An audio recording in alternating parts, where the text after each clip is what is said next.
আসসালামু আলাইকুম। আপনারা সকলে অবগত আছেন যে 5ই আগস্টের পরে আমাদের বেক্সিমকো কোম্পানি বন্ধ করে দেওয়া হয়েছে। আমরা এখন বেকারের মতো ঘুরছি ধারে ধারে।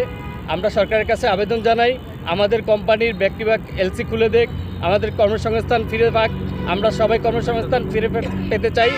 আমরা প্রায় 50-60 হাজার লোক এখানে কর্মরত আছি।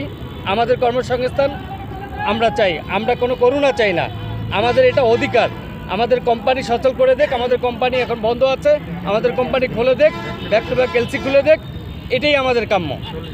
প্রিয় দেশবাসী এবং সরকারের কাছে আমাদের বেক্সিমকো পরিবার থেকে আবেদন করছি, আমাদের ব্যাক টু ব্যাক এলসি খুলে দেওয়া হোক, আমাদের বন্ধ ফ্যাক্টরিগুলো খুলে দেওয়া হোক। আমরা 40,000 পরিবার, 40,000 কর্মজীবী পরিবার আমাদেরকে বাঁচান। আমাদের 40,000 পরিবারের সাথে 2 লক্ষ পরিবার জড়িত আছে, তাদেরকে বাঁচান। আমরা আজকে 24 বছর চাকরি করতেছি এই কোম্পানিতে। 24 বছর চাকরি করার পর আজকে আমাদের রাস্তায় কেন দাঁড়াতে হবে? আমরা সরকারের কাছে আবেদন করতেছি, আমাদের কোম্পানি সচল করে দিয়ে আমাদের কর্মসংস্থানের ব্যবস্থা করে দেওয়া হোক। আমাদের বয়স হয়ে গেছে, এখন আমরা কোথাও গেলে আমাদেরকে চাকরি দিচ্ছে না। তাই আমরা সরকারের কাছে আকুল আবেদন করব, সরকার যেন আমাদের কোম্পানি সচল করে দেয়।